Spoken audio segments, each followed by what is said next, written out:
Сәлем құрметті көрермендер, сіздермен бірге Әскер Казах арнасы.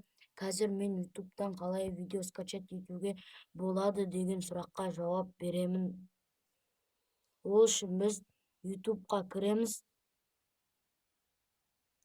Ютубқа кірген соң мысалға өзіңізге ұнаған видеоны жазып алуыңызға болады.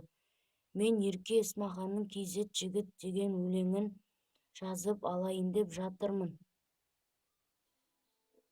Біз ол үшін үстінде 4 па 5 па батырма тұрады. Соның екіншісіне кіреміз. Копировать ссылку деген тұрады. Ссылкасын копировать етіп аламыз. Сосын біз Google-ге кіреміз. Поискке біз save from деп жазамыз.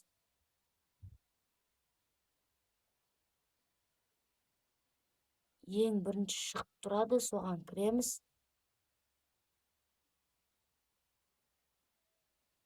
Сосын укажите адрес деген жерге жаңағы ссылканы вставить етеміз. Міне жаңағы Ерке Есмаханның KZ жігіт деген өлеңі шығып тұрады. Бұл жерде качестволар мен 720-ға қоямын. 1080-ге қойсам без звук болып кетеді. Мен енді соны скачать етемін. Скачать етіліп жатыр. Екеуі скачать етіліп кетті. Міне, біреуін кетірейін.